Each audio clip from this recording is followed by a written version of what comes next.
Jamaica, welcome to Schools Not Out, your daily classroom for CSEC and CAPE students.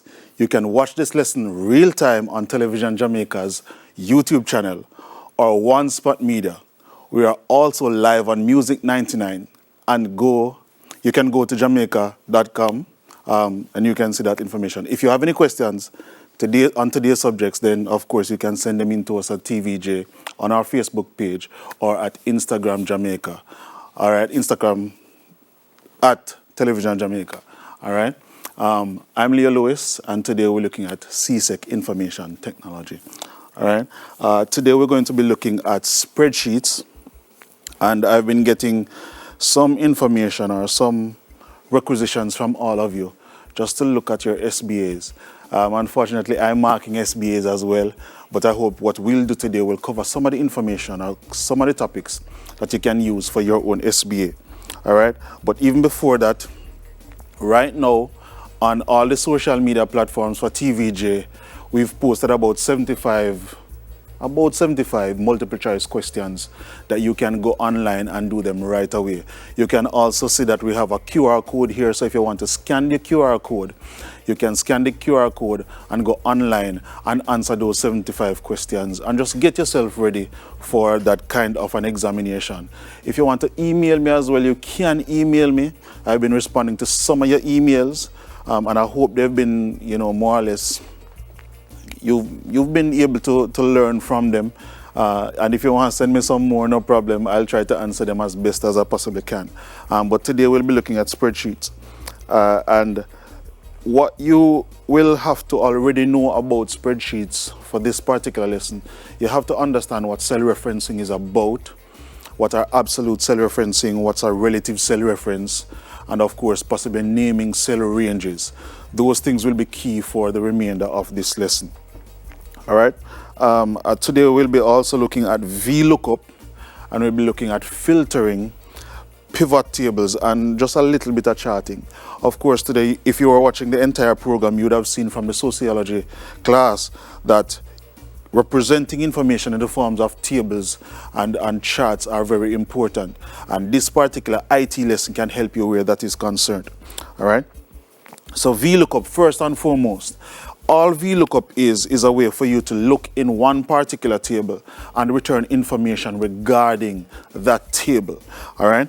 And as we will explore today, you will see where we want to identify three different things that are a must when you're working on your Vlookup. All right. The first one is your lookup value. That's the value per se that you're looking for in the current table.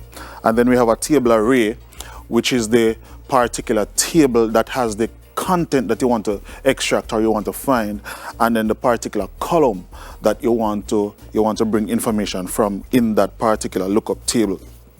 The syntax for your VLOOKUP looks like this, and I've always told my students it is important that you understand or even know this formula or function by heart. All right, this formula or function is what is going to guide you. Even if you don't know what exactly should go in these different sections, you must know the lookup value, you must know the table that you're working with, and you must know the column that you want the information to be returning from. All right. So the context of it looks like equal sign, and of course you always start a function or formula with your equal sign. Then you have lookup or VLOOKUP. Now you can use any form of lookup that you want, but the most common ones are your VLOOKUP. You have lookup, one called lookup, you have one called HLOOKUP, but the most common one is VLOOKUP. So after you have your equal sign, you have this VLOOKUP stating that this is the function I intend to use. Then the lookup value, which can be either a number, but most often than not, it is a cell reference. All right. And then the table array, which is another cell reference, but it's referencing a range of cells. And the column index has to do what particular column you want information to be extracted from your table array. We're going to look at an example really quickly, and I hope that you'll be able to follow the example as best as you possibly can, and let's see how we can get it to work. Now, I have here a table containing just a list of names, and some persons and having some test scores. And we can see from our third column, right at the bottom here, where the person has a set of test scores. And I've just placed them in here really quickly. So we have Harry Styles getting 32 out of 100, of course. We have Keanu Reeves getting 45, Billy O'Connell getting 45, Tamela Mann 79, Kirk Franklin 90.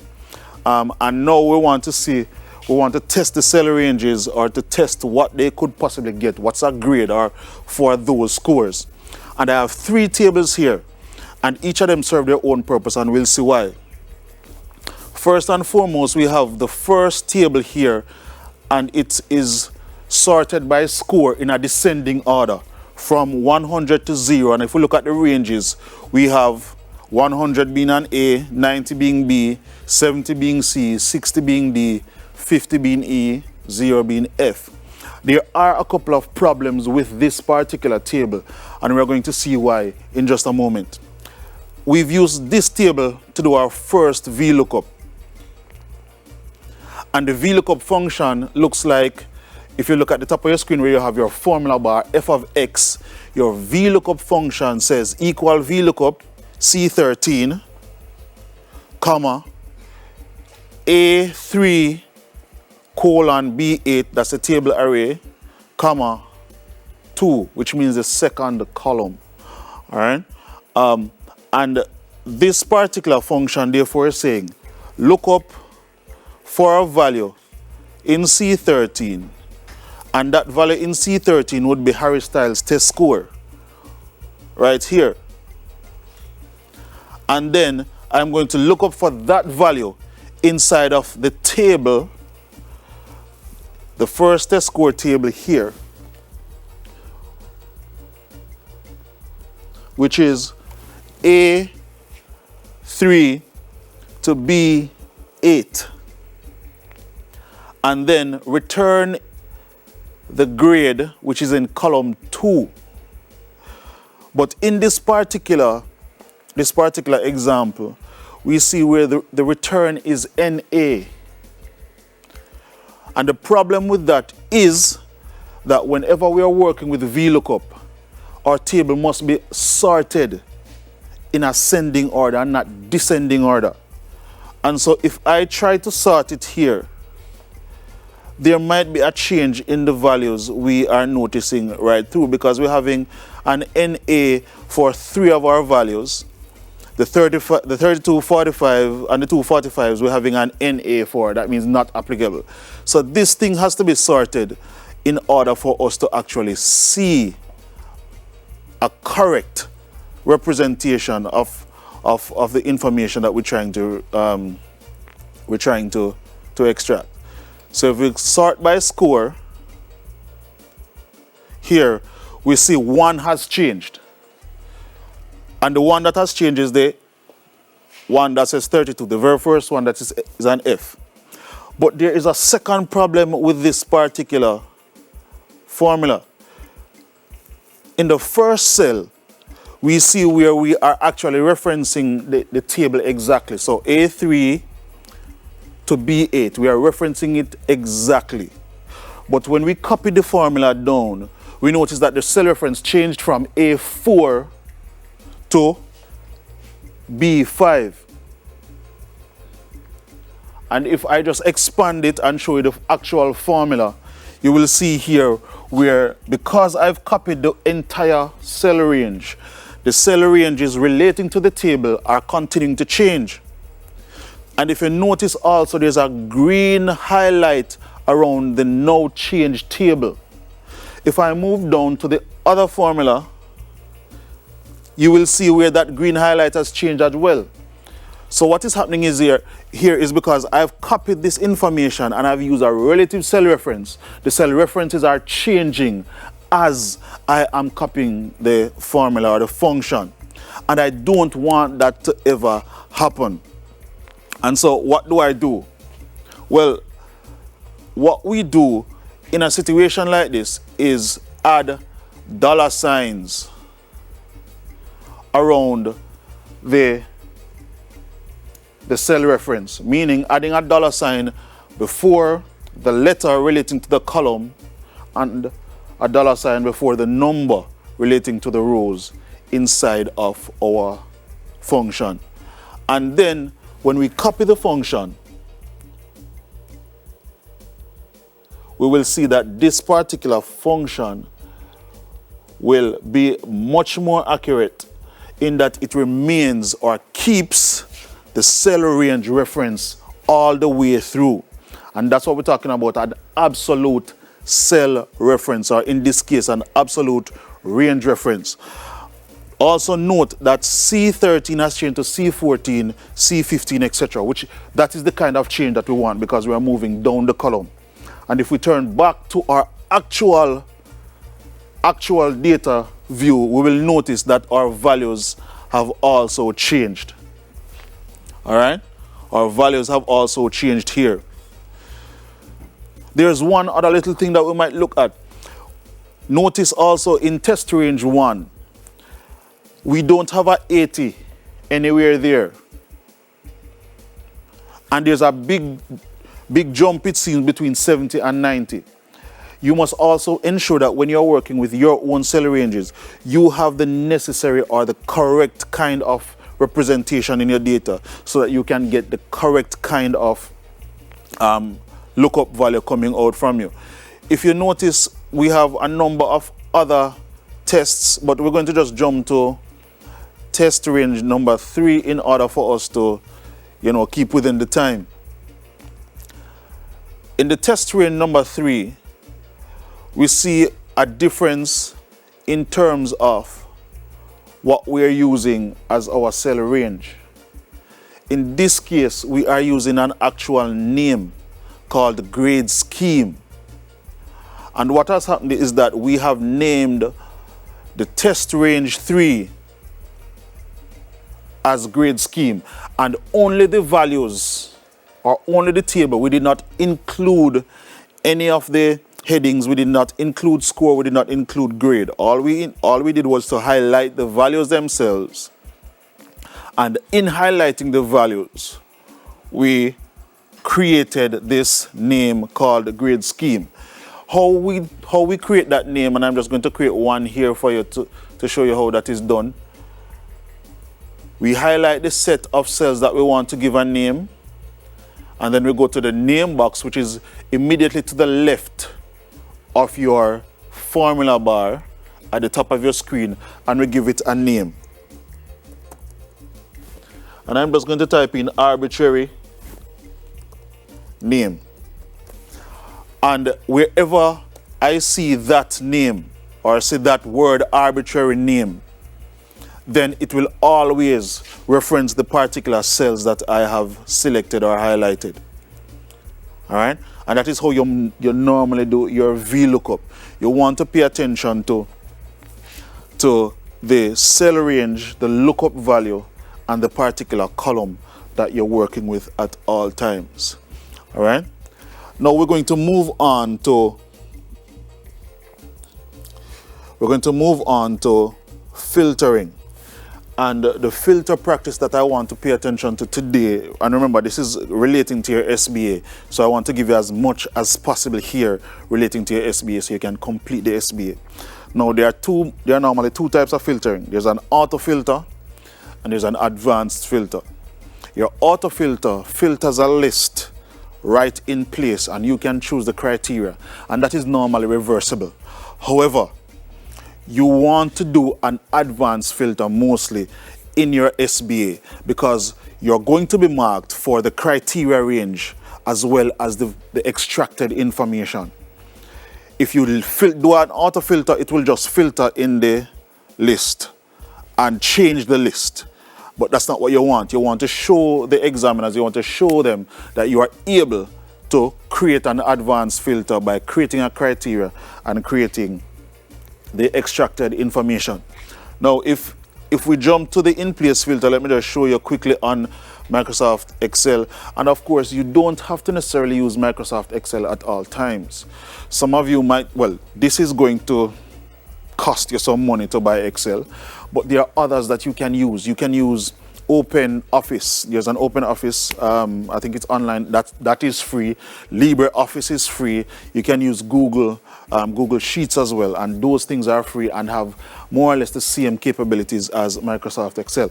All right. So this list now is the very new list. It's just a simple pet store list, and this pet store list contains a number of pets ranging from dogs, cats, whatever, piglets, fish. And if I wanted now to do a filter on this particular list, I'd highlight it. And the range at this point isn't really that important for an in-place filter. You just want to ensure that you've highlighted the entire list, including the headings. And then we will move to our filter icon at the top of your screen. And it looks like, for those of you who do chemistry and physics or chemistry and biology, it looks like a funnel filter, all right? And then you just click on it, and what happens is that it adds arrows to your list. And those arrows now, you can go ahead and select whatever criteria you want to choose from your arrows. So I'm in the arrow called type, and I'm going to, when that comes up and I click on it, you see the term select all.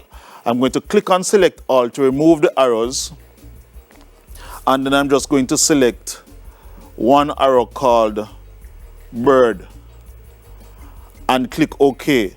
And what that does is filter out all the other pets and leave only the birds inside my list.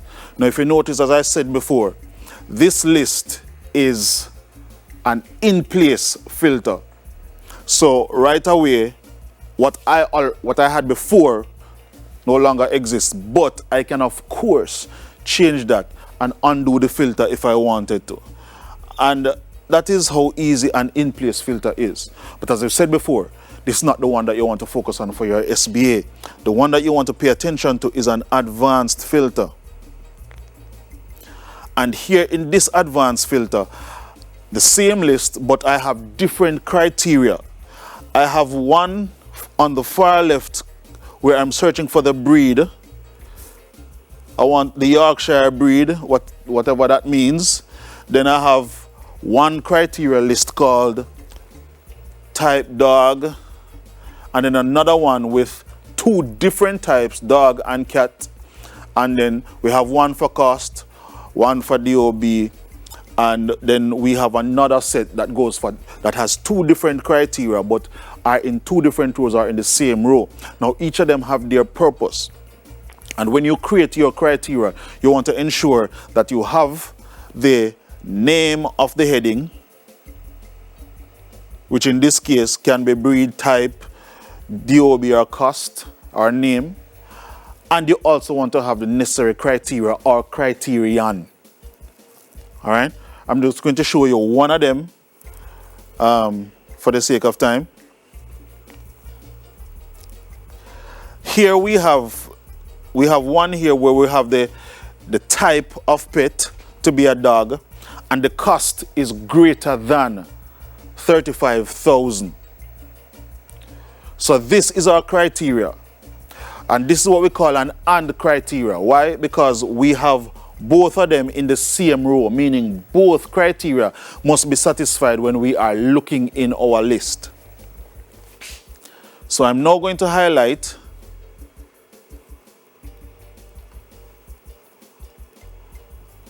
I'm now going to do the advanced filter to show you exactly how it works.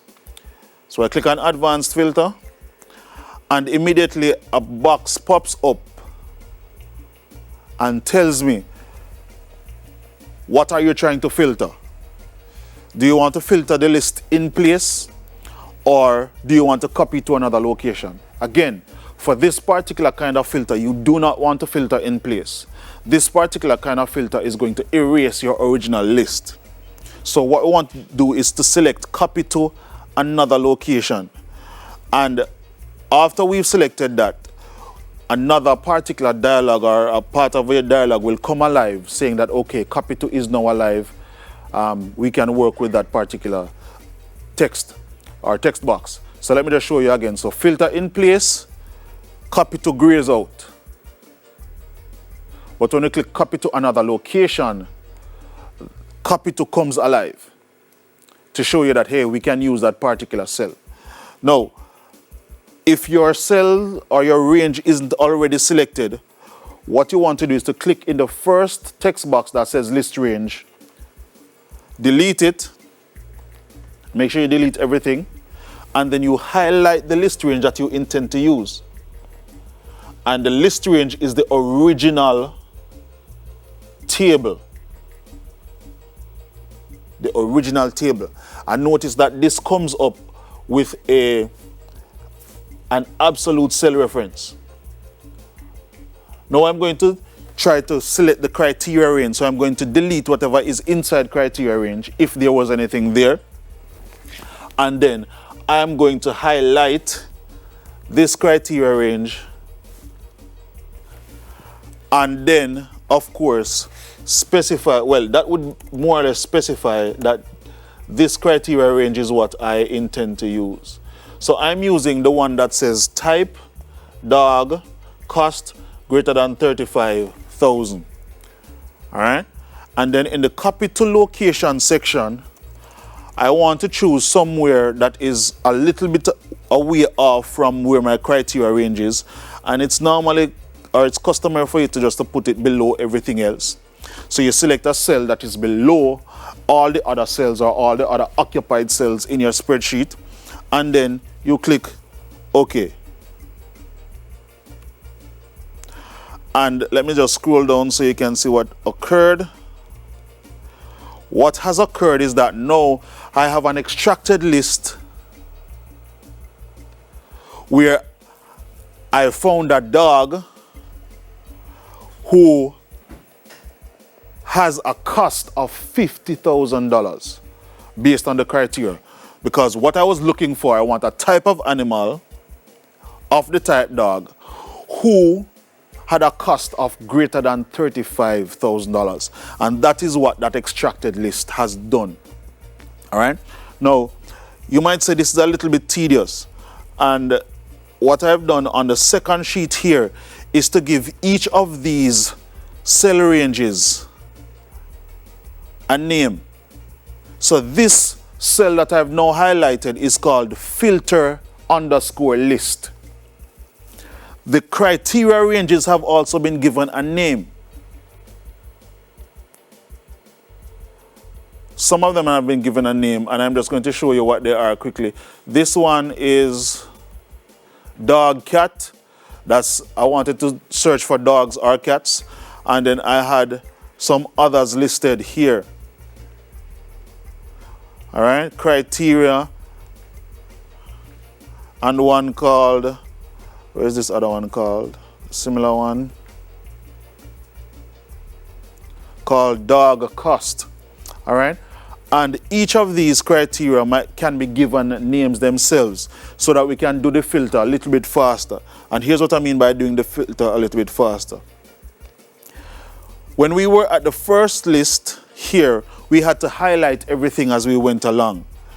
With this particular one, after creating the criteria and the lists, we can simply type in our names, filter underscore list, and make sure that it's typed correctly according to what we have already named the list, the criteria to be. And then we can have dog, cat. Oh, that's a capital C. Dog, cat. So now you see where in the list range I have the exact names relating to the ranges that I'm working with. The filter list is the list range. I could have highlighted it, but because I gave it a name, I just typed it right in. For the other one, criteria, dog, cat, I know what the range already is and I could have highlighted it. But again, I just typed it in. And then where it relates to copy to, of course, you possibly want to put a name there if you wanted to, but I like to click around where that particular selection is concerned and press enter. And what happens here now is that the list is now filtered in and I can And I found all the dogs and all the cats from that particular list. And this is a spreadsheet. Remember, this is one of the, what you'd call a database feature in spreadsheets. I remember one time I was marking on CSEC paper, and they asked a question very similar to this. Like, name one database feature that you can find in a spreadsheet. This was it. All right, this was the answer. So if that comes on the multiple choice, you know one of them already. All right. Finally, we want to quickly look at what we call a pivot table. Now, what a pivot table does is allow you to extract information as well, but gives you a summary of the information. I have a table here containing information relating to some people who work in telemarketing. And what I've done is to try to filter information relating to them. So on the sheets to the right, I have filtered this table to find the managers and their quota, and then the sales rep and their quota, and then their telemarketer and their quota. And also, I've made another table that shows or extracts information based on the gender of these persons in the telemarketer. I'm going to show you real quickly how that is done so you can get a feel of it. So what I'll do is to click on Insert in my menu bar or my ribbon and click on Pivot Table. And that's the very first icon to the left when you enter the Insert menu. All right? And now we have a dialog box that comes up and it says, what is your table range? What do you want me to select? And I say, okay, I want to select these or all of this. All right? And then the question comes up, do you want a new worksheet or existing worksheet? It's always a good idea to use a new worksheet for something like that. And so we're going to click on new worksheet, and when that comes up, our filter, well, I'm not seeing it here. Where is it? Good. Our filter comes up and asking you, what exactly do you want to see on your filter? And I said, I want to see the gender. I want to see quota 2002. All right. And you notice it's just taking out and grouping them by my selections and by the gender that I selected just before. And so that is how you do a simple pivot table. All right. Now, School's Not Out continues after the break. Stay with us. Get a plate of fruit, some water, and re-forward.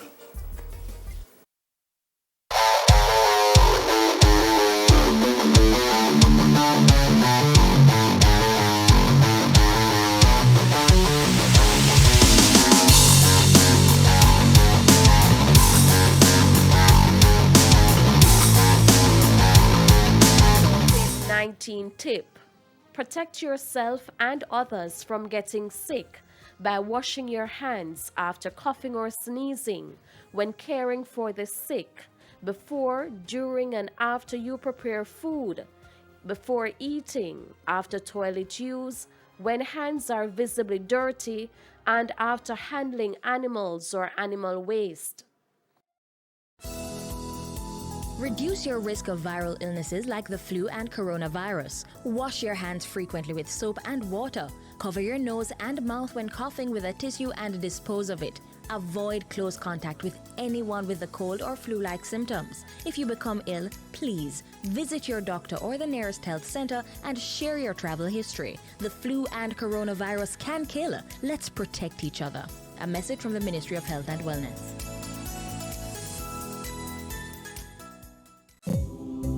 The Ministry of Education, Youth and Information, along with TVJ, present Schools Not Out, CSEC and CAPE lessons live Mondays to Fridays from 9 a.m. to 12 noon, with weekly Schools Not Out tutorial sessions on Saturdays from 1 p.m. to 4 p.m. Schools Not Out, live CSEC and CAPE lessons here on TVJ. COVID-19 tip: protect yourself and others from getting sick by washing your hands after coughing or sneezing, when caring for the sick, before, during, and after you prepare food, before eating, after toilet use, when hands are visibly dirty and after handling animals or animal waste. Reduce your risk of viral illnesses like the flu and coronavirus. Wash your hands frequently with soap and water. Cover your nose and mouth when coughing with a tissue and dispose of it. Avoid close contact with anyone with a cold or flu-like symptoms. If you become ill, please visit your doctor or the nearest health center and share your travel history. The flu and coronavirus can kill. Let's protect each other. A message from the Ministry of Health and Wellness.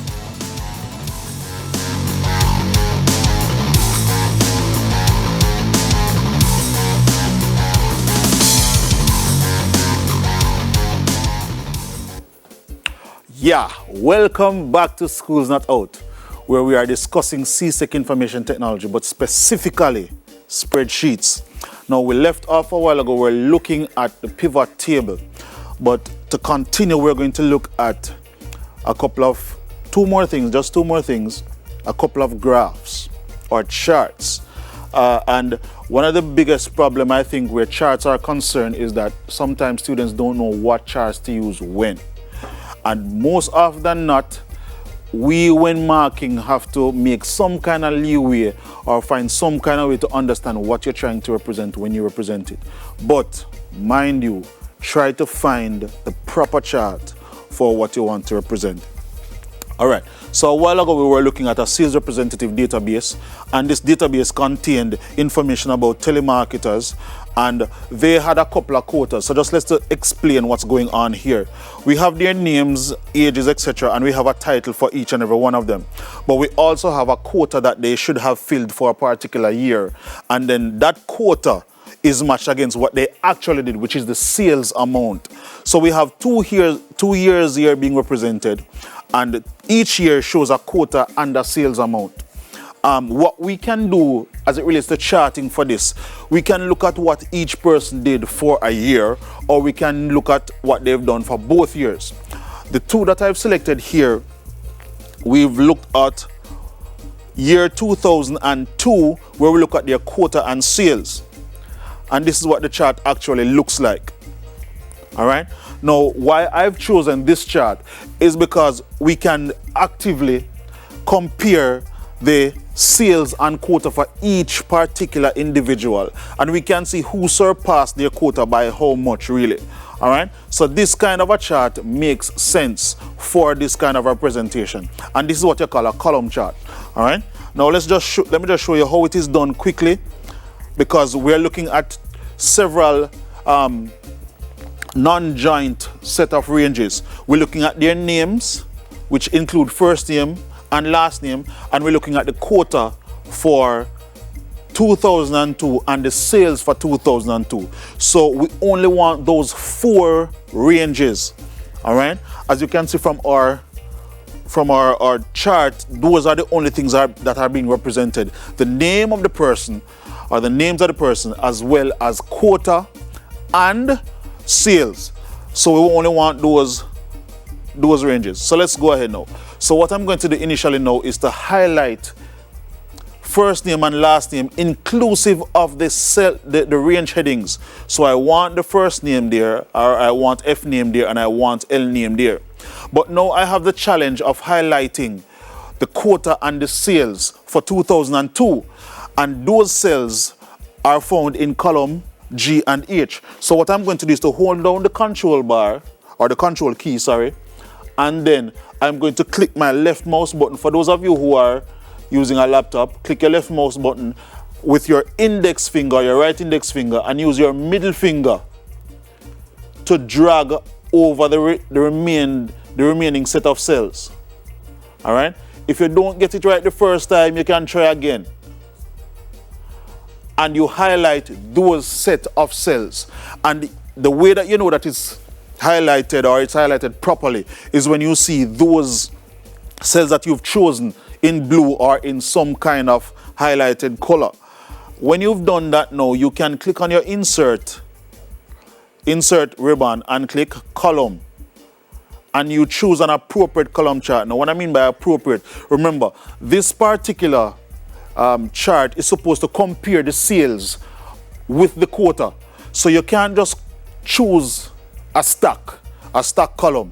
You want to choose a particular chart that will show both values side by side.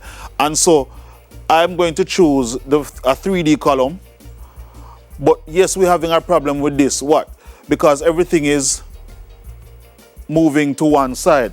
Let me just right click on that and change the rotation or change the, oh, it can't switch. Okay, let me just re-highlight that and make sure that I get the correct highlighting going.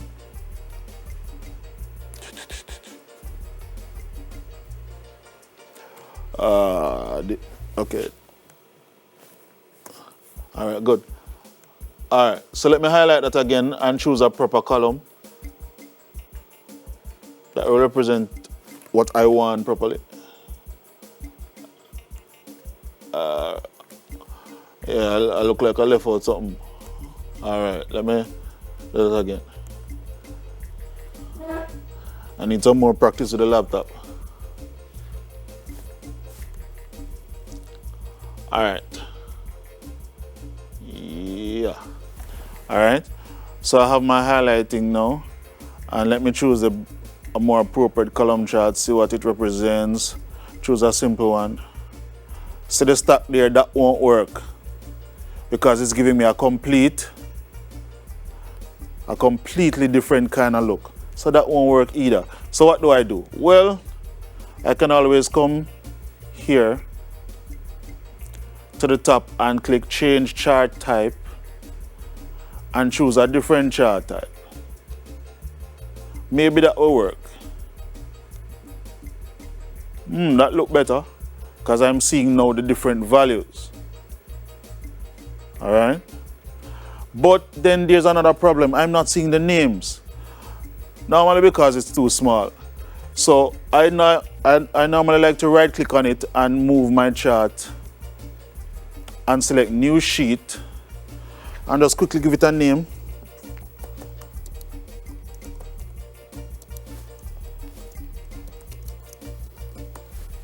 All right. And now that looks a little bit better. I'm seeing everything a little bit clearer now. And it's normally always a good idea, I should say, always a good idea to do a new sheet. And then I'm going to right click on my chart columns themselves. And when I right click on them, I can always add the data label or add data labels to them.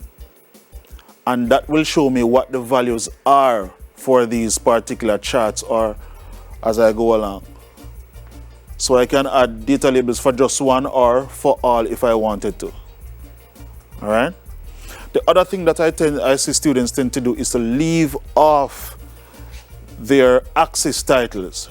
Again, you are marked for things like that, so you want to pay attention to adding those things to your axis. So we click on layout and you will see axis titles. And we have a primary horizontal here that we want to add it below. And immediately at the bottom of your screen, you see axis title that you can double click on and change the name. You can do that very same thing as well for the vertical. All right. And then all you have to do is to double click on these and you'll be able to change them. So if I double click on this, all right, slow double click. All right, still have a problem. All right, good. I can always select, can call it values / money for want of a better word. All right, and you can go ahead and change those as you need. All right, the final chart that we'll be looking at quickly is the pie chart. All right, and now we see we are here. I'm just looking at one set of values, which is the quota for each of these persons for 2002. And as you can see, I can see who has the larger piece for that year or who needs to bring in the larger piece. We can add labels to this chart, and of course it will allow us to see percentages, see the actual values, and see who these persons are.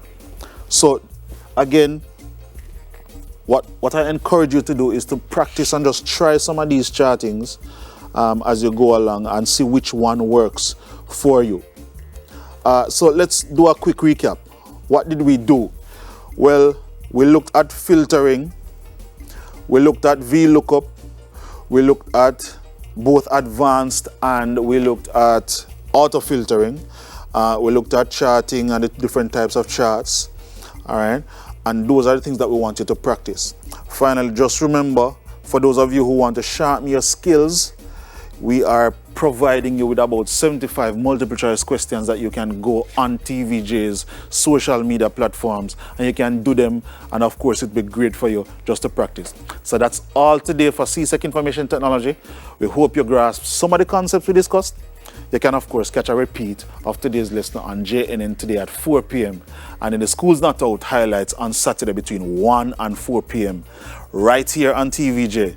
It also will be on video on demand on One Spot Media. Until next time, I am Leo Lewis. Stay safe.